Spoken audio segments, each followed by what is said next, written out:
नमस्कार विद्यार्थी मित्रांनो, क्रिएटिव्ह मॅथ्स मराठी या आपल्या यूट्यूब चॅनलमध्ये तुमच्या सगळ्यांचं मी पुन्हा एकदा सहर्ष स्वागत करतो. आज चर्चा करतो इंग्लिश ग्रामरवरती आणि इंग्लिश ग्रामर मधला सगळ्यात महत्त्वाचा घटक म्हणजे व्हॉइसवर आपण चर्चा करतोय. बऱ्याचदा आपल्याला चेंज द व्हॉइस अशा प्रकारचा प्रश्न येतो. चेंज द व्हॉइस म्हणजे प्रयोग बदला या प्रकारचा प्रश्न येतो.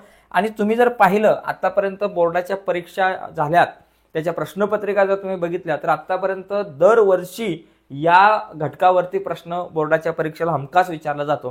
त्यामुळे हा घटक जो आहे तो नीट समजून घेणं गरजेचं आहे. तर आज डिटेल्समध्ये आपण व्हॉइसवरती चर्चा करूयात. परंतु व्हॉइस समजण्याच्या अगोदर तुम्हाला टेन्सेस नीट आले पाहिजे, काळ समजला पाहिजे. या विद्यार्थ्यांना टेन्सच माहिती नाहीये, काळच माहिती नाहीये, तर त्यांनी आधी काळ जो आहे तो नीट करा.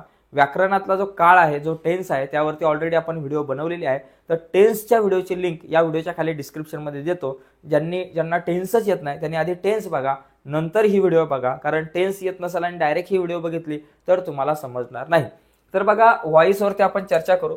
व्हॉइसमध्ये बघा दोन प्रकारचे आपल्याकडे प्रयोग आहेत व्हॉइस. एक आहे ऍक्टिव्ह व्हॉइस आणि एक आहे पॅसिव्ह व्हॉइस.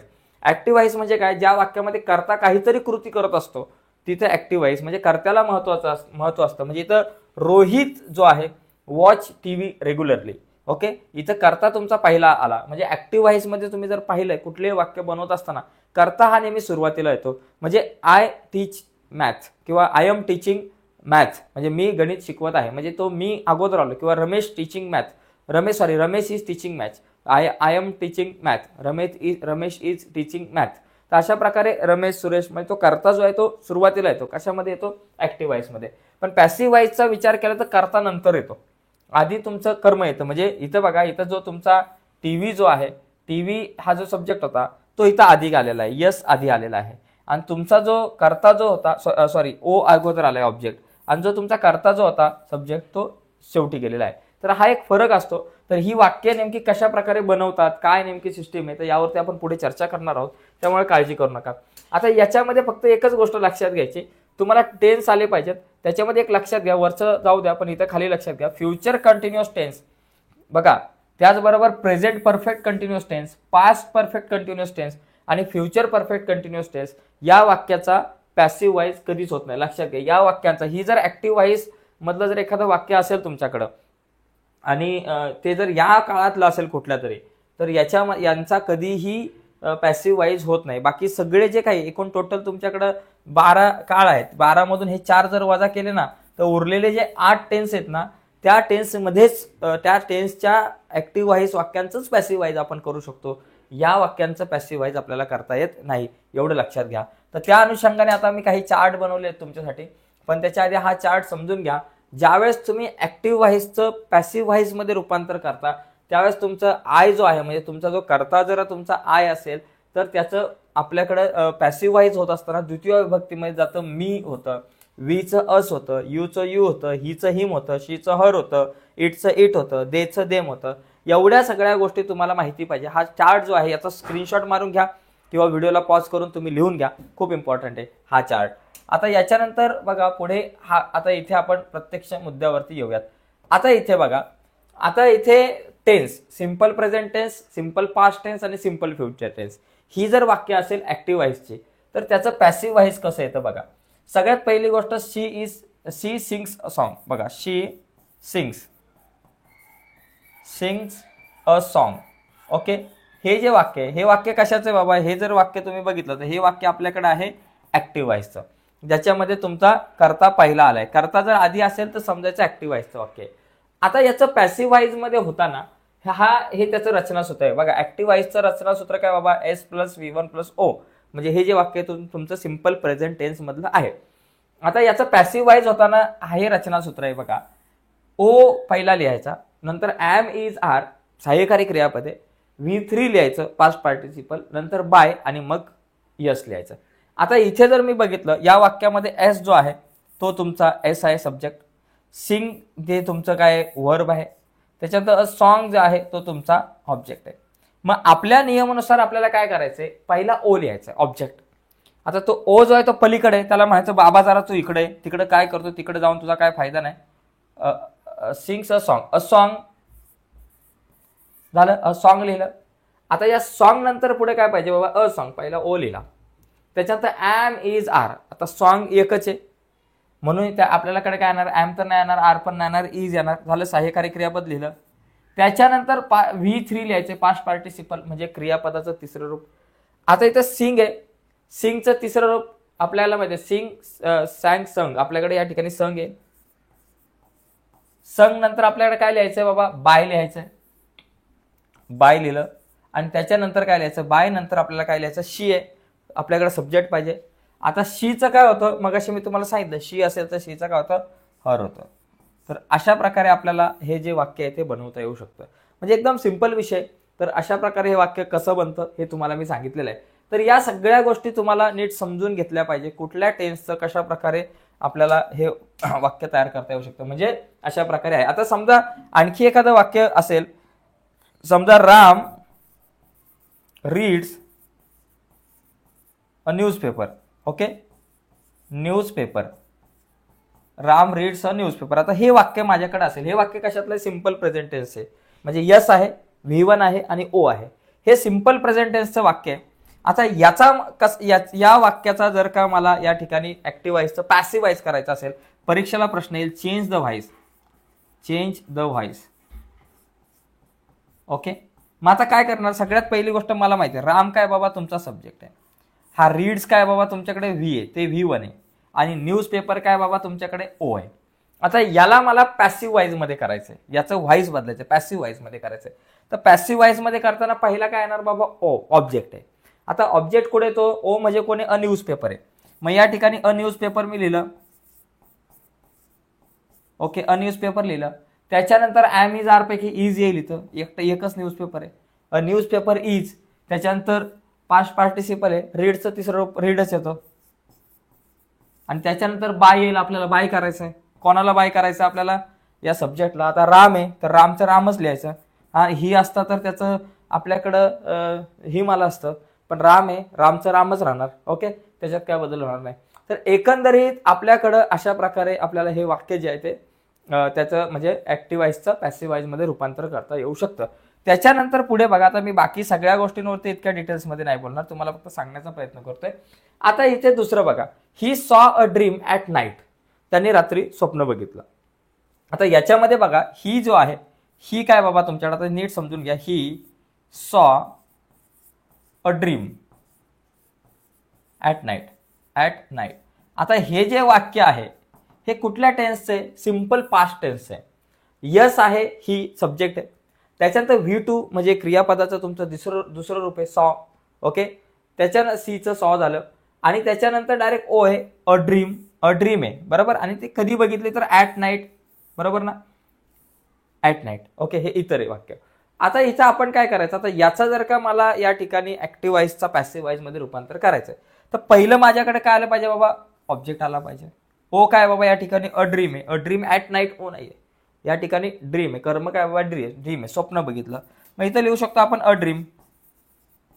त्याच्यानंतर काय, वॉज वेअर आलं पाहिजे, ड्रीम एकच आहे म्हणून वॉज. त्याच्यानंतर पास्ट पार्टिसिपल, सॉचं आता सीचं तिसरं रूप आपल्याकडे काय होतं बाबा, सीन होतं, सीन येईल. आणि त्याच्यानंतर बाबा बाय येईल, बाय बाबा कोणी बघितलं स्वप्न, ही म्हणजे हिचं काय झालं, हिम झालं. बाय नंतर यस आहे, हिम झालं. आणि नंतर काय राहिलं काय बाबा, at night, him at night, at night. तर अशा प्रकारे आपल्याला हा जो व्हाईस आहे ते समजून घेता येईल. ठीक आहे, समजलं असेल तुम्हाला, मी काही जास्त डिटेलमध्ये नाही सांगत, परंतु समजून घेणं हे खूप गरजेचं आहे. ओके, आता या ठिकाणी बघा, अजून एक वाक्य जर आपण मगाच जर बघितलं, ही रेड अ बुक.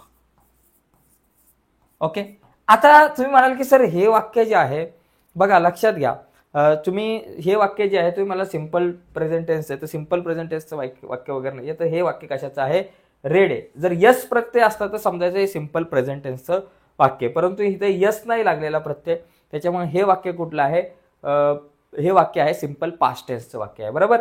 त्याने पुस्तक वाचलं. तर मग आता याला जर का आपल्याला आता मला जर का ह्या ऍक्टिव्ह व्हाईसचं पॅसिव्ह व्हाईस मध्ये रूपांतर करायचं असेल, तर आपल्याकडे काय यस आहे, V1 आहे, सॉरी V2 आहे इथं हा, आणि हा आपल्याकडं ओ आहे. तर मी पहिलं काय लिहिणार बाबा, पहिला मी लिहिणार ऑब्जेक्ट काय बाबा, अ बुक, अ बुक. त्याच्यानंतर मला काय करायचं, वॉज किंवा वेअर पैकी एक लिहायचं. मग इथं वॉज आहे, वॉज केव्हा वापरायचा, ज्यावेळेस तुमचा कर्ता एकवचनी असेल तर वॉज आणि कर्ता अनेकवचनी असेल तर वेअर वापरायचं. तुम्हाला माहिती आहे, या गोष्टी काही सांगायची आवश्यकता नाहीये. अ बुक वॉज, आणि वॉज नंतर तिसरं रूप रेड आणि रीड, तिसरं रूप रीडच येतं. आणि नंतर मला काय लिहायचं, बाय लिहायचंय. आणि बाय नंतर काय बाबा, हीचं झालं हिम, संपला विषय. तर एकंदरीत अशा प्रकारे आपण या गोष्टीकडे लक्ष देऊ शकतो. सिंपल पास्ट टेन्सचं जर वाक्य असेल तर ते अशा प्रकारे आपल्याला बदलता येईल. आता इथे बघा, इथे जर का सिंपल फ्युचर टेन्सचं जर वाक्य असेल, S plus will plus V1 plus O, म्हणजे इथं राम काय बाबा तुमच्याकडं एस आहे, हा तुमचा विल आहे, ओके, विल आहे. त्याच्यानंतर रीड काय बाबा तुमचं V1 आहे, आणि हा काय बाबा तुमच्याकडे ऑब्जेक्ट आहे. आता जर S plus will plus V1 plus O असेल, म्हणजे जर तुमचं वाक्य जे आहे ते सिंपल फ्युचर टेन्सचं असेल, तर त्या ह्या ऍक्टिव्ह वाईजचं पॅसिव्ह वाईज होत असताना O plus will be plus तिसरं रूप तुमचं क्रियापदाचं, नंतर बाय प्लस एस, म्हणजे पहिला काय पाहिजे, ओ पाहिजे. आता इथं ओ कोण आहे बाबा, इथं ओ अ बुक आहे, मग इथं बाबा अ बुक लिहू आपण, झालं. त्याच्यानंतर विल बी पाहिजे, मग या ठिकाणी आपण विल बी लिहू. त्याच्यानंतर तिसरं रूप बाबा रीडचं तिसरं रूप रीडच येतं, तुम्हाला माहिती आहे, मगाशी आपण बघितलं. त्याच्यानंतर बाय येईल, आणि बाय नंतर आपल्याकडे येईल राम, रामला उचलून इथं लिहायचं. काय मोठं काम नाही, एकदम सिंपल आहे मित्रांनो, काहीच अवघड नाहीये, फक्त चार्ट समजून घ्यायचं. आता हे 3 टेन्स झाले, एकूण 5 टेन्स आहे, तर त्या एकूण 8 टेन्स आहे, त्याच्यापैकी 3 जण गेले, आता राहिले 5 टेन्स राहिले. तर हा चार्ट जो आहे याचा तुम्ही स्क्रीनशॉट मारून घ्या, खूप महत्वाचा आहे. म्हणजे सिंपल टेन्स असेल तर अशा प्रकारे आपल्याला या सगळ्या गोष्टींकडे बघता येईल. आता हे सगळे सिंपल टेन्स आहेत, या सिंपल टेन्स म्हणजे simple present tense, simple past tense आणि सिंपल फ्युचर टेन्स आहे. म्हणजे लक्षात घेणं गरजेचं आहे. परत एकदा नीट समजून सांगतो, कारण तुम्हाला समजल्याशिवाय पुढे जाणार नाही मी. S plus V1 plus O असेल म्हणजे सिंपल प्रेझेंट टेन्स असेल, तर त्याचं काय होतं, पहिला ओ येतो, नंतर एम इज आर ही वर्तमान काळातली सहाय्यकारी रूप आहेत, त्याच्यानंतर V3 येतं, बाय येतं आणि यस येतं. तुम्ही लक्षात घ्या, या 3 जर तुम्ही टेन्स बघितले, हे ऍक्टिव्ह व्हाईसची रचना, याच्यामध्ये हा इथं V1 आहे, इथं V2 आहे, आणि इथं विल प्लस V1 आहे, बाकी यस ओ जसंच्या तसं आहे. आणि इथं या 3 फॉर्म्युल्यामध्ये काय बाबा, इथं फक्त एम इज आर आहे, त्याच्यानंतर इथं वॉज वेअर आहे, आणि इथं काय बाबा विल बी आहे, एवढाच बदल आहे. म्हणजे जर तुमच्याकडे सिंपल प्रेझेंट असेल तर एम इज आर आहे, सिंपल पास्ट असेल तर वॉज वेअर आहे, आणि सिंपल प्रेझेंट असेल तर विल बी आहे. बाकी सगळं ओ, त्याच्यानंतर V3 by us O, V3 by us O, V3 by us, same जसं आहे तसं राहतंय. त्याच्यामुळे अशा प्रकारे जर लक्षात ठेवायचा प्रयत्न केला की बाबा चेंजेस काय, तुम्हाला एकच फॉर्म्युला इथं लक्षात ठेवायचा आहे, O plus helping verb plus V3 plus by plus S, एवढा एकच फॉर्म्युला लक्षात ठेवायचा आहे. जर सिंपल प्रेझेंट सिंपल टेन्स मधलं कुठलाही सेंटेन्स असेल सिंपल टेन्ससाठी, तर हा फॉर्म्युला आहे O plus helping verb plus V3 plus by plus S, एकच फॉर्म्युला लक्षात ठेवला. आणि मग इथं फक्त हेल्पिंग वर्बचा काय विषय, जर तुमचं वाक्य सिंपल प्रेझेंट टेन्स असेल तर एम इज आर पैकी काहीतरी लिहायचं, पास्ट टेन्सचं असेल तर वॉज वेअर पैकी काहीतरी लिहायचं, बरोबर. एकवचनी असेल तर वॉज, अनेकवचनी असेल तर वेअर, आणि जर सिंपल फ्युचरचं असेल तर विल बी लिहायचं. बस एवढाच फरक आहे, हेल्पिंग वर्ब बदलत राहते, बाकी काहीच बदल होत नाही. ठीक आहे, तर एवढ्या काही गोष्टी समजून घ्यायच्यात. त्याच्यानंतर पुढचा मुद्दा आहे टेन्समध्ये कंटिन्युअस टेन्स जे आहेत ना, या कंटिन्युअस टेन्स मध्ये फक्त प्रेझेंट कंटिन्युअस टेन्स आणि पास्ट कंटिन्युअस टेन्स यांचंच तुम्ही ऍक्टिव्ह व्हाईसचं पॅसिव्ह व्हाईस मध्ये रूपांतर करू शकता. परंतु जो तिसरा जो टेन्स आहे फ्युचर कंटिन्युअस टेन्स, त्याचं आपल्याला ऍक्टिव्ह व्हाईसचं पॅसिव्ह व्हाईस करता येत नाही. आता इथे बघा प्रेझेंट कंटिन्युअस टेन्स, बघा आता इथे जर तुम्ही बघितलं S plus am is are plus VING plus O, हे प्रेझेंट कंटिन्युअस टेन्सचं वाक्य आहे. आता हा टेन्स आपण टेन्स या भागामध्ये बघितला होता. याचं रचना सूत्र काय, S plus am is are plus VING plus O आहे, म्हणजे she is singing a song असं वाक्य आहे. आता पॅसिव्ह वाईज होत असताना कसं होतं, O plus am is are plus being plus V3 plus by plus S, म्हणजे इथं लक्षात घ्यायचं O plus helping verb plus mister being ING लागतं म्हणून तो काढून इथं being plus V3 plus by plus S, म्हणजे ही एकंदरीत रचना आहे. ही एकंदरीत काय बाबा, जर तुमचा टेन्स कंटिन्युअस टेन्स असेल तर कंटिन्युअस टेन्स साठी ही रचना आहे. मी दोन्ही फॉर्म्युलांचा जर तुम्ही बघितला, हे नंतर सांगतो तुम्हाला एक्सप्लेन करून, पहिला आपण हा टेन्स बघूयात. इथं काय बाबा, आता she is singing a song, त्याच्याऐवजी आपण काय करू, शी इज सिंगिंग अ सॉन्गचं a song is being sung by her, हे कसं झालं, हा जो आहे तुमचा काय बाबा एस आहे, हा हेल्पिंग व्हर्ब आहे. सिंगिंग म्हणजे तुमच्याकडे VING आहे आणि अ सॉन्ग म्हणजे तुमचा ओ आहे. तर पहिला ओ आला पाहिजे म्हणून हा आला अ सॉन्ग.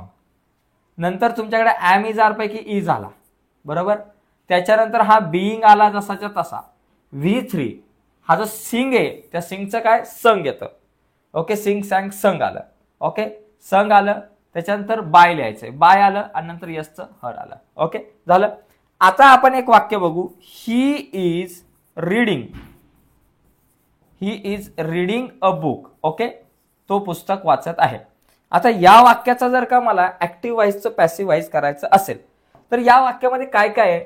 या वाक्यामध्ये हा जो ही आहे तो तुमचा सब्जेक्ट आहे, इज आहे ते तुमचं हेल्पिंग व्हर्ब आहे, रीडिंग जो आहे तो तुमचा V+ING आहे आणि अ बुक जे आहे ते आपल्याकडे काय बाबा ओ आहे. ओके, ऑब्जेक्ट आहे तुमचं. आता इथे मला काय करायचं, सगळ्यात पहिली गोष्ट मला माझ्या रचनेनुसार ओ पहिला आला पाहिजे, ऑब्जेक्ट पहिला आला पाहिजे. ओके, आपण हा जो हे जे वाक्य आहे ते प्रेझेंट कंटिन्युअस टेन्सचं वाक्य आहे. तर या प्रेझेंट कंटिन्युअस टेन्सच्या वाक्याचं आपल्याला पॅसिव्हाइज करताना पहिला मी ओ घेतो. ओला ओ कोण आहे बाबा, अ बुक आहे ऑब्जेक्ट. अ बुक लिहिलं. हे बुक लिहिल्यानंतर मला काय लिहायचंय, ॲम इज आर पैकी काय लिहिणार मी, बुक एकच आहे म्हणजे बुक नंतर मी इज लिहिणार. इज नंतर मला बिईंग लिहायचंय, मग या ठिकाणी मी लिहिणार बिईंग. त्यानंतर मला V3 लिहायचं या ठिकाणी. V3 म्हणजे आता रीडचं तिसरं रूप काय झालं इथं, V3 म्हणजे इथं व्ही कोण आहे बाबा, रीड आहे. तर रीडचं तिसरं रूप तुमच्याकडे रीडच येतं. नंतर मला बाय लिहायचंय आणि नंतर यस काय बाबा, ही आहे, हिचं काय होणार, हिम होणार. ओके, तर अशा प्रकारे आपल्याला इथं हे जे व्हॉइस आहे, व्हॉइसचा जो हा जो टेन्स आहे, सॉरी प्रेझेंट कंटिन्युअस टेन्स, याचं पॅसिव्ह व्हॉइस आपल्याला अशा प्रकारे करता येऊ शकतं. ठीक आहे, एकंदरीत ही रचना सूत्र आहे ती जरा नीट समजून घ्या. याच्यानंतर पुढचा पॉइंट आपल्याकडे आहे, पुढचा जो आपल्याकडे भाग आहे तो म्हणजे past continuous tense. Past continuous tense मध्ये काय बाबा, जर तुमचा टेन्स जर बघितला, हा काय असतो बाबा ऍक्टिव्ह व्हॉइस मध्ये S plus was were plus VING plus O. तर याचं पॅसिव्ह व्हॉइस करताना कसं येतो, पहिला ओ येतो ऑब्जेक्ट, नंतर वॉज वेअर, मग बिईंग प्लस पास्ट पार्टिसिपल, नंतर बाय, मग यस. आता शी वॉज सिंगिंग अ सॉन्ग, ती गाणं गात होती. तर पहिला ऑब्जेक्ट येणार आहे, तर ऑब्जेक्ट अ सॉन्ग येतो आला. वॉज वेअर पैकी एक वचने म्हणून वॉज आलं. त्याच्यानंतर बिईंग आलं. V3 पास्ट पार्टिसिपल, आता सिंग आहे या ठिकाणी, सिंगचं तिसरं रूप या ठिकाणी संग आलं आणि नंतर बाय आलं आणि नंतर हर कशाचं, शीचं काय झालं, हर झालं. ओके, तर अशा प्रकारे आपल्याला हा बदल या ठिकाणी करता येऊ शकतो. आता एक वाक्य मगाचं आपण घेऊयात. ही वॉज किंवा ही वॉजच्या ऐवजी चला ही वॉजच घेऊ. He was reading a book. Okay, a book हे वाक्य घ्या मगाचं. ठीक आहे, आता याच्यामध्ये he was reading a book, तर मला बघा माहिती आहे ही म्हणजे तुम्हाला आता माहिती आहे, या ठिकाणी बघा लक्षात घ्या. आता आपण पटापट जाऊयात. पहिला ओ लिहायचा, ऑब्जेक्ट कोण आहे, अ बुक आहे, मग या ठिकाणी अ बुक लिहिलं. त्याच्यानंतर वॉज वेअर पैकी काय येणार, बुक एकच आहे म्हणून आपण वॉज लिहिणार. बुक्स असेल ना, बुक्स असतं, बुक्स असतं, बुक्स बघा, ही वॉज रीडिंग बुक्स वगैरे असं काहीतरी एस असतं, बुक्स असतं, तर मग इथं वेअर आलं असतं. अ बुक वॉज, नंतर बिईंग आलं पाहिजे, मग या ठिकाणी लिहिलं बिईंग. त्याच्यानंतर V3 आलं पाहिजे. आता V3 व्ही कोण आहे इथं, रीड आहे, रीडचं तिसरं रूप रीडच राहतं. आणि नंतर बाय आला पाहिजे, बाय करायचंय. नंतर एस आला पाहिजे, एस म्हणजे कोण, सब्जेक्ट ही आहे, हिचं काय होणार इथं या ठिकाणी हिम होणार. त्याच्याकडून पुस्तक वाचलं गेलं जात होतं. तर अशा प्रकारे आपल्याला या सगळ्या गोष्टींकडे बघता येईल. आता एक गोष्ट लक्षात घ्या, जर कंटिन्युअस टेन्स आला ना तर एक फॉर्म्युला आपला हा तुम्ही नीट लक्षात ठेवायचा. बघा हा या ठिकाणी काय आहे, ओ प्लस HV प्लस म्हणजे helping verb plus being plus V3 plus by plus S. याच्यामध्ये जर तुमचं वाक्य प्रेझेंट कंटिन्युअस मध्ये असेल तर हेल्पिंग व्हर्ब मध्ये काय येणार, ॲम इज आर पैकी काहीतरी लिहायचंय. आणि जर तुमचं वाक्य जर का पास्ट कंटिन्युअस टेन्सचं असेल तर वॉज वेअर पैकी तुम्हाला काहीतरी लिहायचं आहे. एवढंच फक्त लक्षात घ्या, कारण या दोघांमध्ये एकच बदल होतो. इथं ॲम इज आर आहे, इथं वॉज वेअर येतं, बाकी सगळं सेम आहे. ओके, म्हणजे याचं रचना सूत्र एकच लक्षात ठेवा, फक्त हेल्पिंग व्हर्बचा जो भाग आहे तो फक्त या ठिकाणी बदलत राहतो. एवढं लक्षात ठेवायचंय. म्हणजे हे जे रचना सूत्र तुम्हाला जर समजली तर बाकी काय प्रॉब्लेम नाहीये. आता पुढचे 3 सेंटेन्सेस आपल्याकडे या ठिकाणी आहेत. आता इथं मिस्टर बिन यांची एंट्री होते. याच्यात काय बघा, याच्यामध्ये present perfect tense, S plus have has plus V3 plus O. इथं बघा 5 perfect tense, S plus had plus V3 plus O, इथं हॅड येतो, बाकी V3 प्लस ओ. आणि future perfect tense S plus will have plus V3 plus O. म्हणजे सगळं same आहे, फक्त इथं सहाय्यकारी क्रियापद हेल्पिंग वर्ब बदलत गेले. म्हणजे याचा जो आपण म्हणू शकतो ना, S plus helping verb plus V3 plus O अशी एक रचना असते, फक्त हेल्पिंग वर्ब बदलत राहतं. जर तुमच्याकडे प्रेझेंट परफेक्ट असेल तर हेल्पिंग वर्ब हॅव किंवा हॅज येईल. जर तुमच्याकडे पास्ट परफेक्ट टेन्स असेल तर हेल्पिंग वर्ब हॅड येईल. आणि जर तुमच्याकडे फ्युचर परफेक्ट कंटिन्युअस टेन्स असेल तर फ्युचर परफेक्ट टेन्स असेल तर विल हॅव येईल तुमच्याकडे. बाकी सगळं सेम राहतं. ठीक आहे, आता आपण एक एक टेन्सचं एक्झाम्पल बघूयात. बघा, इथं जर तुमचा ऍक्टिव्ह व्हायचं असेल प्रेझेंट परफेक्ट टेन्सचं, तर त्याचं पॅसिव्ह व्हाईज होताना काय होतंय बघा. पॅसिव्ह व्हाईज होताना काय होणार, S plus have has plus V3 plus O आहे. म्हणजे she has sung a song, तर O plus have has plus been plus V3 plus by plus S, म्हणजे पास्ट पार्टिसिपल V3 म्हणजे क्रियापदाचं तिसरं रूप प्लस बाय प्लस एस.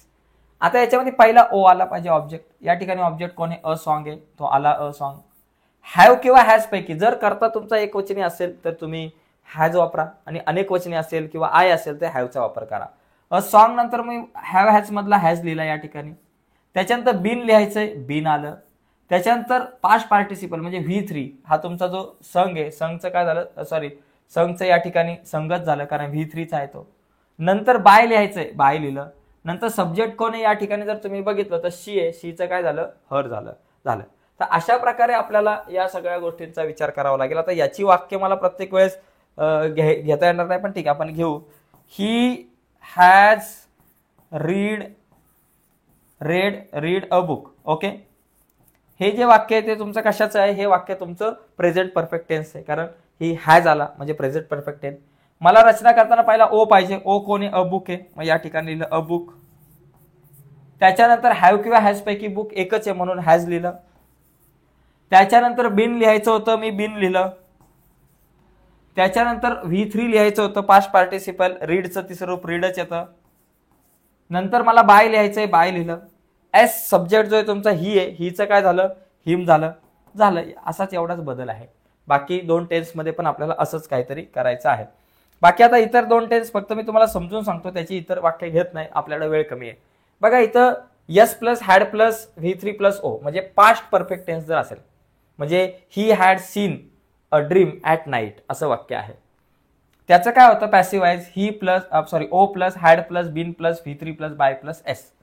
तर याच्यामध्ये पहिला ओ लिहायचा. ओ काय बाबा, तुमच्याकडे ऑब्जेक्ट या ठिकाणी काय, अ ड्रीम ऑब्जेक्ट आहे, हा तुमच्याकडे व्ही आहे, आणि ही जो आहे तो तुमच्याकडे सब्जेक्ट आहे, आणि हे हॅड जे आहे हेल्पिंग वर्ब आहे. ॲट नाईट ते इतर वाक्य आहे. ओके, तर याला आपण शेवटीच लिहू. पहिलं काय बाबा, ओ म्हणजे अ ड्रीम आहे. त्याच्यानंतर हॅड लिहिला, इथं चुकून हॅज झालेला आहे, ऍक्च्युली इथं हॅड पाहिजे, इथं हॅड झालं, हॅड लिहिलं. हॅड नंतर इथं बिन लिहायचंय, बिन लिहिलं. नंतर V3 पास्ट पार्टिसिपल, इथं काय वर्ब काय बाबा, सीन आहे, तर इथं सीनचं सीनच राहतं. त्याच्यानंतर बाय लिहिलं. यस कोण आहे बाबा, यस या ठिकाणी ही आहे, तर हिचं हिम झालं, आणि बाकी हे ॲट नाईट राहिलेलं वाक्य. तर अशा प्रकारे या ठिकाणी इथं हे काही चेंजेस जे आहेत ते आपल्याला करता येऊ शकतात. त्याचप्रमाणे इथे बघा, राम जर तुमचं फ्युचर परफेक्ट टेन्स असेल तर S plus will have plus V3 plus O असतं फ्युचर परफेक्ट टेन्सचं. म्हणजे Ram will have read a book, मग या ठिकाणी Ram will have read a book, मग इथं काय O plus will have been plus V3 plus by plus S. पहिला ओ पाहिजे, इथं ओ कोण आहे, अ बुक आहे, मग या ठिकाणी मी लिहिणार अ बुक. त्याच्यानंतर मला काय पाहिजे, विल हॅव पाहिजे, मग इथं लिहिलं विल हॅव. त्याच्यानंतर बिन पाहिजे, मग इथं लिहिलं विल हॅव बिन. नंतर V3 पाहिजे, इथं रीड आहे व्ही, त्याचं तिसरं रूप काय झालं, रीडच झालं.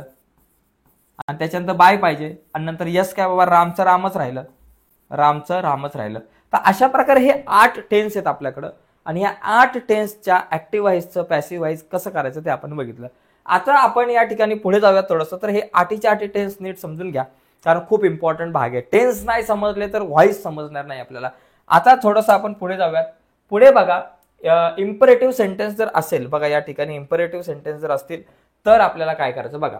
इथं गिव्ह द ऑर्डर, म्हणजे या ठिकाणी ऑर्डर दिली असेल तुम्हाला, बरोबर आहे, इम्परेटिव्ह सेंटेन्समध्ये इथं ऑर्डर दिली असेल. जर ऑर्डर दिली असेल आणि त्या ऍक्टिव्ह व्हाईजचं जर पॅसिव्ह व्हाईज करायचं असेल तर बघा कसं, आता इथं बघा कसं असतंय की याचं जी रचना असते, डोंट आणि नंतर तुमच्याकडे वर्ब असतं लगेच, आणि नंतर ऑब्जेक्ट असतं, आणि नंतर मग प्लस इतर वाक्य असतं. जर याचं पॅसिवाइज करत असताना let the order be given. आता इथं बघा गिव्ह द ऑर्डर, आता पुढे बघा इथे आपल्याकडं let plus O plus not be plus V3 आणि नंतर इतर वाक्य असतात इथे. आता याच्यात आपण जर बघायचा प्रयत्न केला, नीट जर व्यवस्थित समजून घेण्याचा प्रयत्न केला, तर इथं कधी कधी डोंट पण असू शकतो. ओके, गिव्ह द ऑर्डर, आणि याचं जर आता तुम्ही बघितलं तर इथं ऍक्टिव्ह आहे तुमच्याकडे, गिव्ह द ऑर्डर हे वाक्य आहे. तर या वाक्याची जी रचना आहे ती व्ही प्लस ओ आहे. म्हणजे तुमच्याकडं व्ही आहे, तुमच्याकडे व्ही म्हणजे पहिलंच तुमच्याकडे या ठिकाणी वर्ब येतं. बघा इथं वर्ब पासून सुरुवात झालेली आहे, इथं पण राईट पासून सुरुवात झालेली आहे, आणि इथं पण स्विच ऑन पासून सुरुवात झालेली आहे. मग काय करायचं, हे वाक्य व्ही प्लस आणि नंतर ओ असतं, म्हणजे व्ही असतं आणि त्याच्यानंतर लगेच ऑब्जेक्ट असतं. आता याचं जर का तुम्हाला इम्परेटिव्ह सेंटेन्सचं जर तुमच्या ऍक्टिव्हाइजचं पॅसिव्हाइज करत असताना हे रचनासूत्र, तिथे लेट आला पाहिजे सुरुवातीला. ओके, लेट नंतर लगेच ऑब्जेक्ट लिहायचं, आणि वाक्यात नॉट असेल तर नॉट लिहायचं, नसेल तर नसेल, नंतर बी लिहायचं, नंतर V3 लिहायचं, नंतर इतर वाक्य. मग त्याचप्रमाणे इथं पहिला लेट पाहिजे होता म्हणून हा पहिला लेट आला. नंतर ओ काय बाबा, द ऑर्डर होता, ओ हा ओ आहे तुमचा द ऑर्डर, आणि हा तुमच्याकडं एस आहे, सॉरी व्ही आहे. म्हणजे ओ आलं म्हणजे द ऑर्डर आलं. त्याच्यानंतर बी आलं म्हणजे बी आलं, आणि V3 आलं. V3 म्हणजे गिव्ह आहे, तर गिव्हचं काय झालं, गिव्हन झालं. तसंच इथं जर आपण बघितलं या वाक्यामध्ये जर तुम्ही बघितलं, डोंट राईट इट, राईट जे आहे ते तुमचं व्ही आहे आणि इट काय तुमचं ऑब्जेक्ट आहे. बरोबर. आता इथं कसा बदल होणार, या फॉर्म्युल्याप्रमाणे किंवा या रचनासूत्राप्रमाणे पहिला लेट आला पाहिजे. मग इथं मी लेट लिहिला, त्याच्यानंतर ओ आला पाहिजे, ऑब्जेक्ट काय बाबा, ओ काय बाबा, लेट इट आलं. इट नंतर नॉट बी, नॉट काय बाबा डोंट आहे, मग या डोंट असल्यामुळे मग आपण काय लिहिणार, नॉट बी लिहिलं. आणि नंतर V3, व्ही कोणी बाबा, राईट आहे, राईट रोट रिटर्न, या ठिकाणी रिटर्न आलं, झालं, विषय संपला. तर अशा प्रकारे आपल्याला इथं या सगळ्या गोष्टींकडे विचार करता येऊ शकतो. ठीक आहे, यानंतर थोडंसं पुढे जाऊयात. याचा जर तुम्हाला स्क्रीनशॉट वगैरे घ्यायचा असेल तर तुम्ही या ठिकाणी घेऊ शकता. ठीक आहे, बघा हां, ओके. तर या ठिकाणी आता पुढे बघा, स्विच ऑन द फॅन. बघा switch on the fan, switch on the fan. आता स्विच जो आहे तो तुमचा या ठिकाणी व्ही आहे, आणि द फॅन जे आहे तो तुमचा ओ आहे. तर इथं काय होणार, सगळ्यात पहिली गोष्ट बघा लेट येणार, मग मी लिहिलं लेट. त्याच्यानंतर ओ आलं, ओ कोण आहे बाबा, द फॅन लिहिलं. त्याच्यानंतर नॉट बी, नॉट तर नाही आपल्याकडे त्याच्यामुळे नुसतं बी लिहा, आणि मग V3 लिहा, म्हणजे V3 म्हणजे तुमचं क्रियापदाचं तिसरं रूप. मग इथं व्ही कोण आहे बाबा, स्विच आहे, मग स्विचचं तिसरं रूप काय बा, स्विच ईडी लावा, switch on. Okay, switch on या ठिकाणी लिहिलं आणि पूर्ण विराम लिहिलं. अशा प्रकारे आपल्याला ही सगळी वाक्य जी आहेत त्यांच्यात बदल करता येऊ शकतं. म्हणजे इम्परेटिव्ह जर सेंटेन्स असेल, म्हणजे एखाद्या सेंटेन्सची म्हणजे आज्ञार्थी वाक्य असेल जिथं आज्ञा केली जाते, मग त्या वाक्यांचं आपल्याला जर का म्हणजे अशा प्रकारचं सुद्धा वाक्य येऊ शकतं. आणि याच्या जर का तुम्हाला ऍक्टिव्हाइजचा जर पॅसिव्हाइज करायचा असेल तर अशा प्रकारे आपण करू शकतो. ठीक आहे, आता थोडंसं पुढे जाऊयात, पुढे आणखी काय आहे का आपल्याकडे बघून घेऊयात. बघा आता मॉडल ऑक्झिलरीजचे जर वाक्य असेल, म्हणजे ज्याच्यामध्ये कॅन, कोड, शुड वगैरे आपल्याकडे असतात, तर तिथं काय करायचं, तिथे पण काय जास्त काय अवघड विषय नाहीये. म्हणजे उदाहरणार्थ you can take it away, म्हणजे असं असेल you can take it away, तर इथं सहाय्यकारी क्रियापद या ठिकाणी आपण मॉडल ऑक्झिलरी वापरलेलं आहे, कॅन असेल तर. असं जर असेल तर बघा S plus auxiliary plus V1 plus O, अशा प्रकारचं साधारणतः हे वाक्य असेल. मग काय करायचं, याचा आपल्याकडे ऍक्टिव्हाइजचा पॅसिव्हाइज करत असताना रचनासूत्र काय, पहिला ओ लिहायचा, मग ते काय ऑक्झिलरी असेल कोण, कॅन, कोल्ड, शूड जे काय असेल ते लिहायचं, नंतर बी लिहायचं, मग V3 लिहायचं, मग बाय लिहायचं, नंतर यस लिहायचं. आता इथं जर तुम्ही बघितलं तर याच्यामध्ये ओ काय बाबा, या ठिकाणी आपण जर बघितलं ओ या ठिकाणी बघा ऑब्जेक्ट काय बाबा, या ठिकाणी इट ऑब्जेक्ट आहे आपल्याकडं. मग पहिला आपण या ठिकाणी इथं इट लिहिलाय, बघा इट लिहिला. त्याच्यानंतर ऑक्झिलरी बाबा काय या ठिकाणी कॅन आहे, मग कॅन लिहिलं. त्याच्यानंतर बी लिहिलं. V3 कोणाचं लिहायचं, इथे या ठिकाणी टेक जो आहे तो तुमचा या ठिकाणी वर्ब आहे, मग टेकचं तिसरं रूप काय झालं, टेकन झालं. नंतर मग टेकन बाबा, टेकन अवे बाबा, हे अवे जे आहे त्या पहिले अवे लिहा. आणि त्याच्यानंतर मग काय बाबा बाय लिहायचं. आणि नंतर यस काय बाबा तुमच्याकडे यू आहे, यूचं आपल्याकडं यूच राहतं. आता हे सेंटेन्स आपण बघू म्हणजे तुम्हाला नीट व्यवस्थित समजेल सगळ्या गोष्टी. बाबा अंड्स जे आहे या ठिकाणी हा तुमचा काय बाबा या ठिकाणी सब्जेक्ट आहे. मे जो आहे ते तुमचं ऑक्झिलरीचं ओके. त्याच्यानंतर पुढे आपल्याकडे इट म्हणजे खाणे हे तुमच्याकडे व्ही आहे, V1 आहे. आणि द केक जे आहे तो तुमच्याकडे ऑब्जेक्ट आहे. आता इथं सगळ्यात पहिली गोष्ट मला काय करायचं आहे, सगळ्यात पहिली गोष्ट मला ओ लिहायचं आहे. ओ कोण आहे बाबा, द केक आहे. मग या ठिकाणी मी पहिले लिहितो द केक लिहिलं. त्याच्यानंतर काय बाबा या ठिकाणी मे आहे तो मे लिहिला. त्याच्यानंतर बी लिहायचंय, बी लिहिलं. त्याच्यानंतर V3 लिहायचं आपल्याकडं. V3 काय बाबा, व्ही कोण आहे, इट आहे, इटन लिहिलं. आणि त्याच्यानंतर मग बाय लिहायचंय, आणि त्याच्यानंतर यस बाबा अँट आहे. मग इथं अँट जसं आहे तसं येईल, अँट जसं आहे तसं झालं. म्हणजे बाकी काय टेन्शन नाही. तुम्हाला फक्त ते रचनासूत्र नीट माहिती पाहिजे, ते जर समजलं तर मग बाकी काय प्रॉब्लेम नाही. आता इथं बघा he could drive the car, ही जो आहे तो तुमचा सब्जेक्ट आहे. हे मॉडेल ऑक्झिलरी आहे. त्याच्यानंतर ड्राईव्ह तुमच्याकडे व्ही आहे. त्याच्यानंतर द कार तुमच्याकडे काय आहे या ठिकाणी, द कार तुमच्याकडे ऑब्जेक्ट आहे. मग या ठिकाणी आपण हे वाक्य कसं बनवू शकतो, तर ते तुम्ही या ठिकाणी हे वाक्य जे आहे हे तुम्ही बनवा आणि तुम्ही बनवून कमेंट्स बॉक्समध्ये लिहा. ओके. तत्पूर्वी याचा जर स्क्रीनशॉट तुम्हाला जर हवा असेल तर तो स्क्रीनशॉट तुम्ही घेऊ शकता.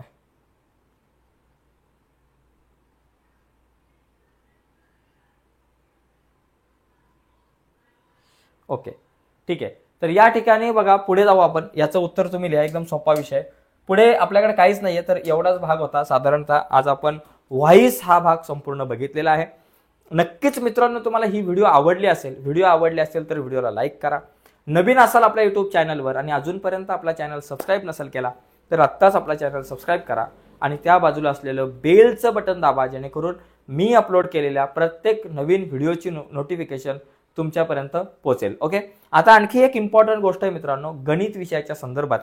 तुम्हाला गणित विषय खूप अवघड जात असेल आणि गणितामध्ये तुम्हाला खूप सारे मार्क जर मिळवायचे असतील, जास्तीत जास्त मार्क मिळवायचे असतील, तर इम्पॉर्टंट प्रश्नांचा सराव करणं खूप गरजेचं आहे बोर्डाच्या परीक्षेच्या अनुषंगाने. तर यासाठी आपण एक गणिताचा कोर्स बनवलाय, म्हणजे गणित भाग 1 आणि 2च्या महत्त्वाच्या सगळ्या प्रकरणांवरती आपण एक कोर्स बनवलेला आहे. या कोर्समध्ये काय आहे की गणित भाग 1 आणि 2 वरच्या प्रत्येक प्रकरणावर 3 ते 4 व्हिडिओ आहेत. आणि या व्हिडिओमध्ये काय आहे, आत्तापर्यंत बोर्डाच्या परीक्षेला आलेली जी काही महत्त्वाची गणित आहेत ती गणितं त्या आपण व्हिडिओजमध्ये घेतलेली आहेत, जेणेकरून बोर्डाच्या परीक्षेचं तुमचं पूर्णपणे प्रिपरेशन होऊ शकतं. ओके. आणि त्याचबरोबर काही महत्त्वाच्या नोट्स सुद्धा आहे. एकदम चांगला कोर्स आहे. या कोर्सचा जर तुम्ही अभ्यास केला तर गणितात तुम्हाला खूप चांगले मार्क मिळतील. आता एक चांगली गुड न्यूज आहे, या कोर्सचा जर तुम्ही विचार केला तर या कोर्सची फी आहे 499 रुपये. कोर्सची तशी जर फी बघितली तर 499 रुपये आहे. परंतु सध्या आपण काय करतो, 499 नाही तर एक ऑफर आहे. त्या ऑफरमधून तुम्हाला हा कोर्स फक्त 99 रुपयाला मिळणार आहे. त्यामुळे तुम्ही लवकरात लवकर हा कोर्स परचेस करा. किंमत वाढण्याच्या अगोदर 99 रुपयाला कोर्स परचेस करा, जेणेकरून तुम्हाला खूप फायदा होऊ शकतो. ओके. 99 रुपयामध्ये म्हणजे तुमच्यासाठी काहीच नाहीये. गुगल पेने तुम्ही पे केलं, तिथं त्या ॲपला जा, आपल्या ॲपवरती. ॲपचं नाव क्रिएटिव्ह मॅथ मराठी आहे, हे तुम्हाला माहिती आहे. ॲपवरती जा आणि हा कोर्स परचेस करा. नक्कीच तुम्हाला खूप सारा फायदा होऊ शकतो. ठीक आहे मित्रांनो, आजच्या चर्चेत इथंच थांबूयात. बाय मित्रांनो, धन्यवाद.